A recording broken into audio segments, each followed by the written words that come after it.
there, spooky friends, and welcome to another episode of Storytime with the Scariest Podcast. Woo. I'm Robin Grace. This is Adam Diaz. Hello. And we're back. It's been a while since we've done a Storytime. Yeah, I think it's been a little bit over a month, actually. So we're trying to do one a month. I think that's what we're getting into.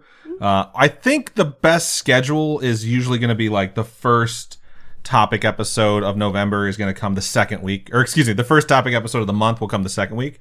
And then the first of the month will probably be a story time. All right. Provided we have the story times. If yeah, we don't, so everybody send in your stories. Send us your stories if you got some hauntings, some paranormal stuff, some spiritual stuff. Some fucked up shit happened to you that you've already talked about with your therapist. Can be true crime, can be, whatever. Send us your stories so we can share it with the rest of the spooky fam. Indeed. And you can do that by emailing storytime@scarish.com or going to our website, scarish.com, clicking on contact us, fill out that form. That form comes directly to us, or hit us up on social media. Facebook.com/scarishpodcast is our Facebook.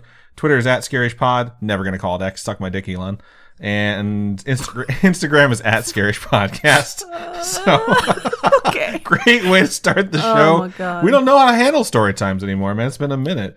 So we have 4 homegrown horrors for you all that we're going to be reading tonight.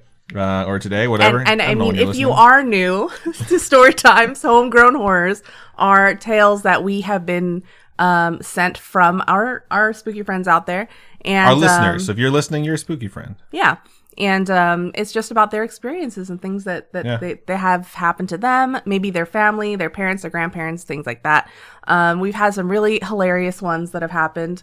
And it's a good time. Sometimes they're scary. Sometimes they're like heartwarming.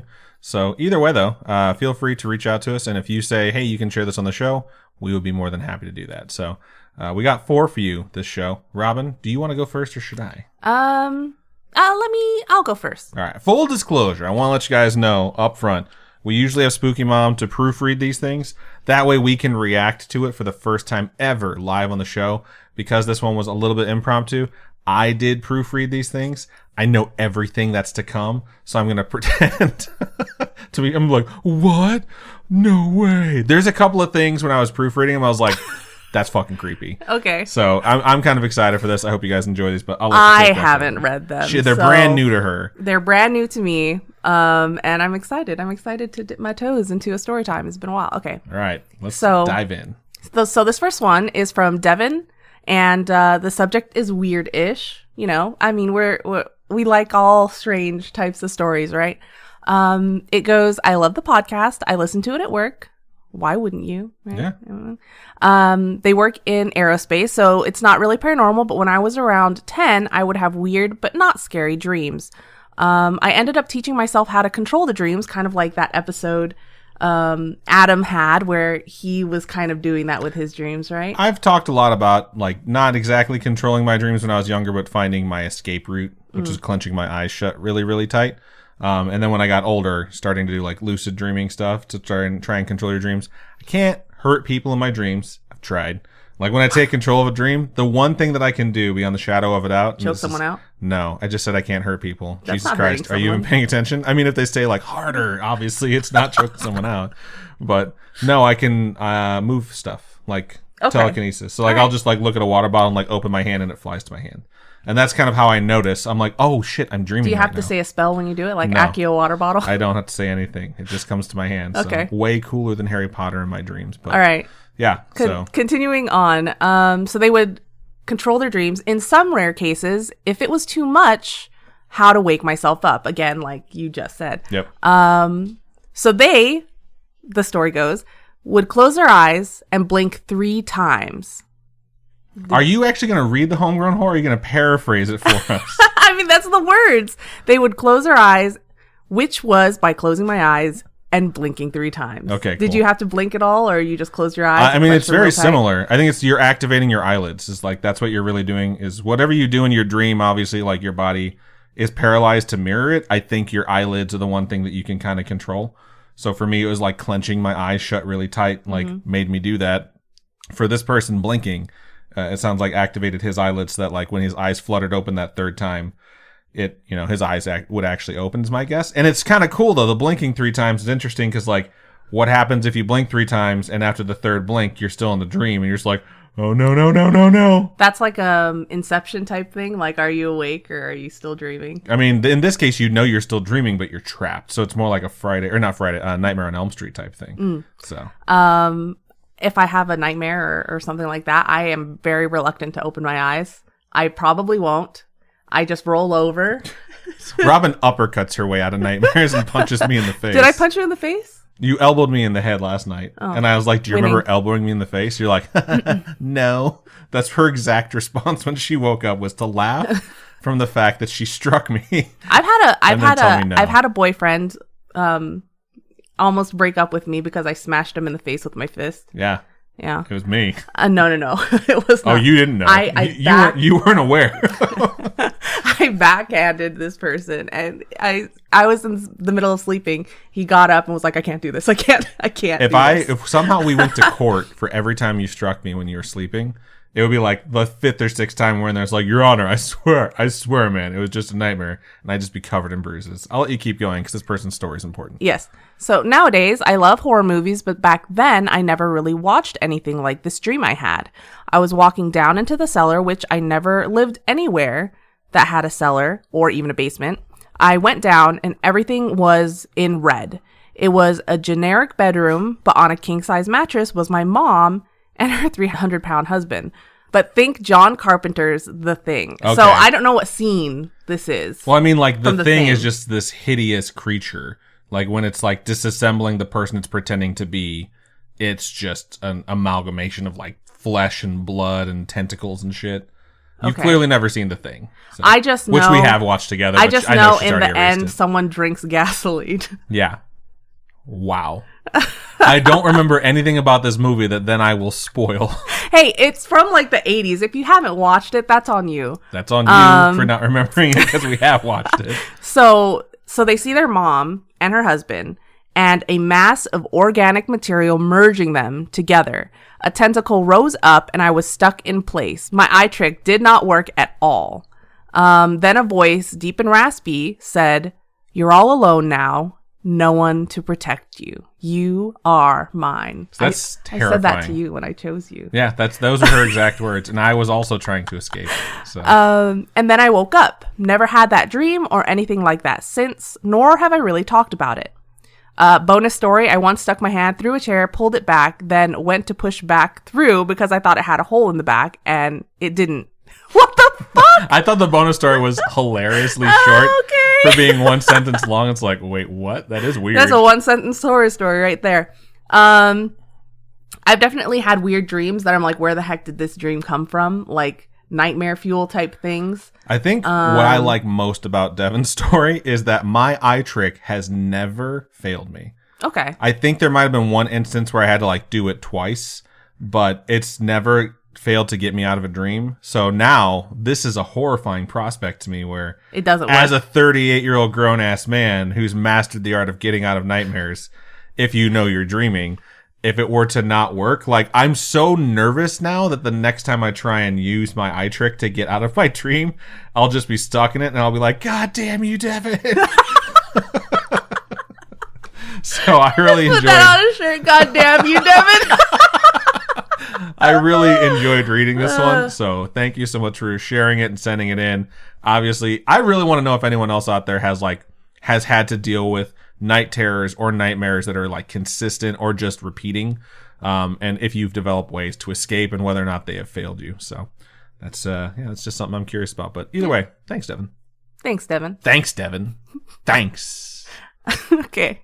All right, I'm going to go ahead and move on to the second story of this episode. And this one's subject is Imaginary Friends Can Read on the Pod. What? Imaginary friends can read on the pod? Yeah.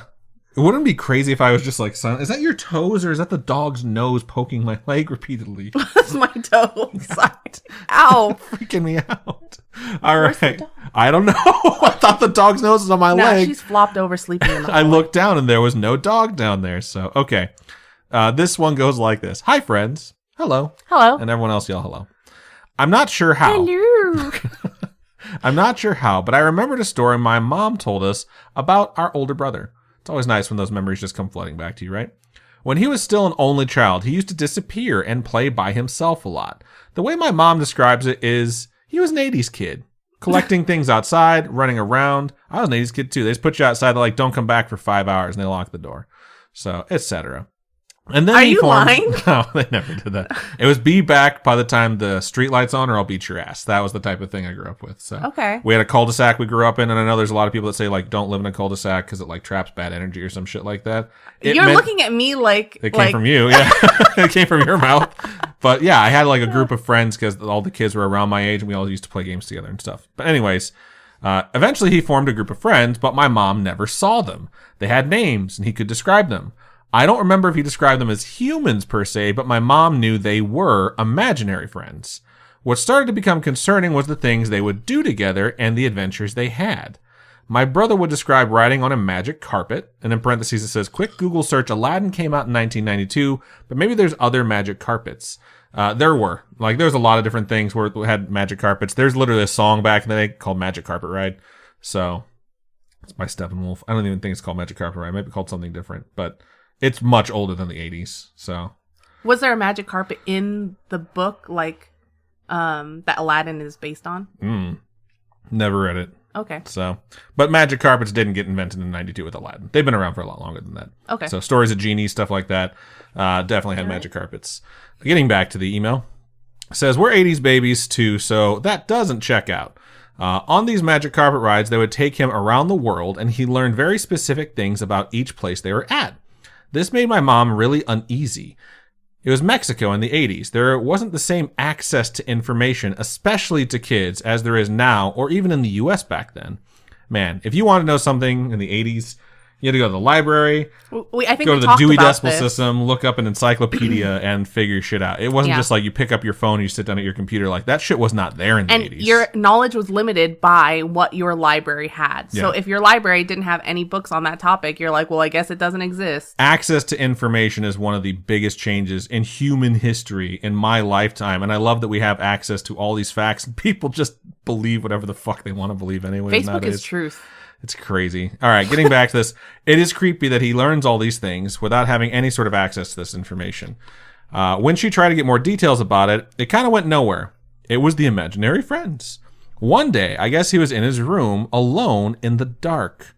At least alone. And my mom asked him why he looked so sad / why he was playing alone. And my brother made a comment about wanting to play alone. And my mom asked him, well, what about your imaginary friends? And she laughed in a way to try and cheer him up. And he responded, I don't want to play with them anymore. My mother responded,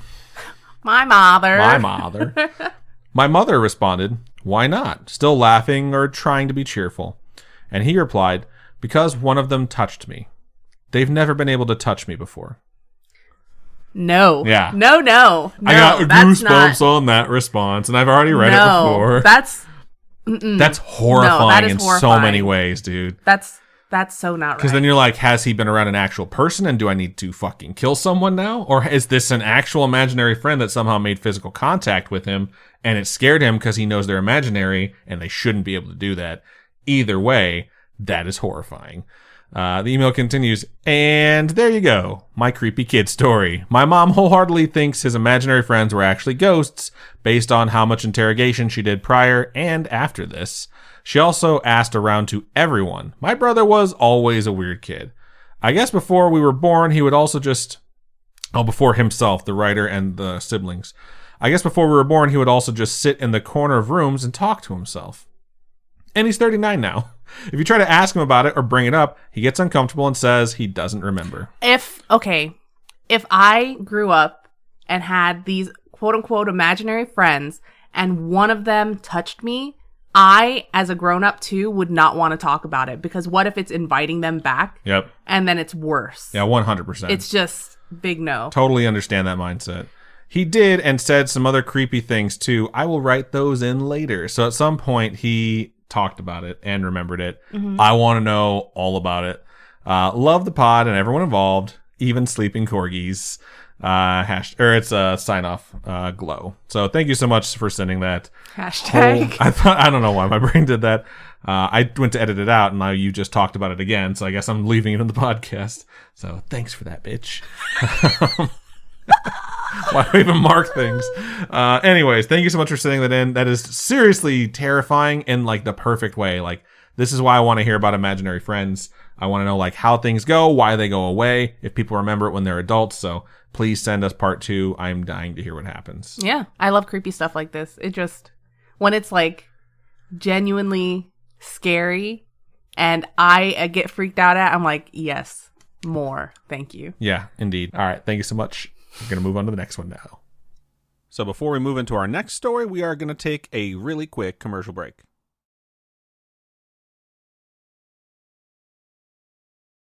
And we're back. All right. So this next story here is titled Sleepwalking. You guys already know how scary I think sleepwalking is. And you guys already know that I used to do it all the time. Okay. Hey, y'all. I'm Cheyenne. Hello. What up, Cheyenne? I'm 17, and I know your pilot episode was ages ago. I'm a little late to the party, but I have a few sleepwalking stories. I love someone listening to episode 0 and being like, I'm writing these fuckers right now, even though they're on episode 200 something. Thank you so much for reaching out. That's awesome. One of them I find really funny, and the other is a little eerie. They only happen when I've gotten a concussion, usually from soccer. That's fucked up. Is that a thing, sleepwalking due to concussion? Or? I know. Well, you're not supposed to sleep Yeah. after You're supposed to get wait hit, for right? a specific amount of time after you have some sort of a concussion. Let me know if you're interested in them, but you don't have to. Thank you. So I will say that Cheyenne wrote 2 emails back to back. That was the first one. It's already ended. Okay. We didn't say anything back saying like, yeah, let us know. So I think she was just like, yeah, I'm just going to send them. Like, fuck these guys. So the first one I had, I walked into my brother's room and began frantically searching his room. And he woke up, asked me what I was doing. I didn't respond and just kept looking. Eventually, I yelled, "Where's my blanket?" My mom and brother just sat there and watched me search through his room until I woke up. Sleepwalking is one of the most bizarre. Like it's just like trying to explain a dream. There's no way to explain a dream without sounding crazy. And because of that, trying to explain what was happening while you were sleepwalking you don't remember it is literally impossible. You're like, I don't fucking know. Like, I don't know why I did that or why I said that or why that happened. So have you ever had like sleep thoughts where or dated someone but they're like a little bit sleepy but they're still talking at the same time? You know, we do this all the time to each other. We say weird shit in bed right before bed and then we'll be like, so sorry, sleep thoughts. Like, was there one about Who cake? else do you have that you're falling asleep with? You have to clarify if it's me or them. No, I was asking you if you've had that happen. Yes! Yeah, with you! That's my point. That's what I just said. I know, but there was one about cake, right? You were talking about cake? Or was I talking about cake? I don't remember this at all. So it might have been me. Oh, it was a really long time ago, but you were talking about cake for some reason. And I was like, what the fuck kind of cake are you talking about? I'm just like, this is... I'm trying to sleep. When you first start falling asleep and your brain starts like processing all the information and starting to file away, if you're trying to say words, you might not say the right thing, basically. That's exactly what happens when you're sleepwalking. Like, I feel like whatever information your brain is taking and processing and filing away for the day, like if you open your mouth at that time, that's the thing that you're bound to talk about. It's like your mom calling herself Walmart. Yeah. No, she didn't do that. My aunt. Oh, named her Walmart. I was hanging out with my aunt and she was filling out a card for my mom. And when she went to write my mom's name on the front of the card, we were talking about Walmart. And we didn't notice until she gave my mom the card. And my mom went to open it. She's like, what the fuck? Why does it say Walmart? We all just burst out laughing. It was hilarious. All right, let's keep going. It's actually hilarious. All right, so the second one. Okay, if you guys haven't watched Scott Pilgrim, there's an anime coming out. You should watch Scott Pilgrim. It's voiced by all of the original cast. Yes. That's how much they all loved the movie and each other. That's awesome. Yeah, so that's a line from Scott Pilgrim. So you guys should watch it. I bet you there's people who've watched Scott Pilgrim who don't recognize the line because it's so relatively obscure compared to all the other lines. All right. The second one happened like mid-February. I'd gotten hit in the head by a soccer ball that bounced off of the bleachers of our school gym. My mom said it was like 2:30 in the morning when she heard crying from my room, so she rushed in and saw me standing in front of my mirror, super rigid and proper. That's terrifying. I imagine like someone who's about to start moving really quickly and crawling towards you. I wasn't actually crying. I was just making the noise. This is the moment when I was proofreading these where I was like, I would drop my kid off at the firehouse even if they were 17 years old. He's not even lying. Literally, he's like one of these stories. I'm surprised they didn't get returned. If I walked into a room and saw a 17-year-old person staring at themselves in the mirror in like a rigid stance, and the sound coming out of their mouth was that of crying, but they weren't crying. Imagine your face is just straight, right? And you're just like, like, I don't want to imagine. It's horrifying. It's horrifying. I've never roped something like in a rodeo, but I'm pretty sure if I had rope near me, I would do that to restrain you. I wouldn't come near you. I would just be like, okay, I'm going to drag them. Yeah. Lasso them, drag them out of the house, and return to sender and try and leave it by the mailbox. That is terrifying. My mom figured I'd stop eventually, and so she went back into her room. After 20 minutes, I did stop, but then I walked out of the house and laid in the snow. My dad heard me open the door and came racing after me and pulled me out of the snow and into the house. I woke up laying on the couch under a pile of blankets. Those are my stories. Thank you for listening. Thank you so much, Shai, for sending that. Yeah, sleepwalking is horrifying. Yeah. I don't know why people do it. I don't know if our kids will do it. I don't know anything. I just know I don't like it. I will say this. There is a high probability our kids are going to sleepwalk. I'm pretty sure when you have one parent that sleptwalked, yeah, you're likely to do it if they go through similar stuff. If they have nightmares or night terrors, once they get out of that stage, they'll probably move into the sleepwalking You've seen stage. Sinister, right? Yeah. Their kid sleepwalks, and it is fucking horrifying. I mean, Paranormal Activity was the first time I saw a movie that accurately represented what I was told I did during sleepwalking. Just stood over people where while I they're just sleeping? stood over people. Like when she just got up and like walked around the bed like a fucking person being like manipulated like a puppet, and then just stood there and the time lapse went by. I remember being in the theater being like, holy fuck, like this is super creepy, because that's the sort of shit. People used to be like, my parents or my brother used to be like, I woke up and you were standing over me in my fucking room. And I'd be like, I don't remember that. I woke up in my bed. Are you sure it wasn't a nightmare? And they're like, no, that's what happened. So that was before the age of having, cameras that you could put in every room. So Yeah. creepy shit though. Yeah. It's, your parents love you, since I assume they haven't thrown you out of the house yet.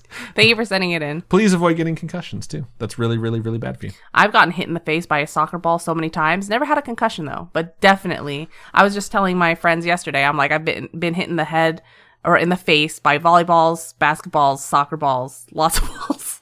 Lots of balls to the face. Sports are not my thing. I always get injured. Sports are not her thing. She can't sit in a chair for an hour without hurting herself multiple times. Can you imagine trying to perform Imagine if physical I was activity? a race car driver. Babe. I'm never going to imagine that. I can. I'd be the It's best. a fireball. That's all I see.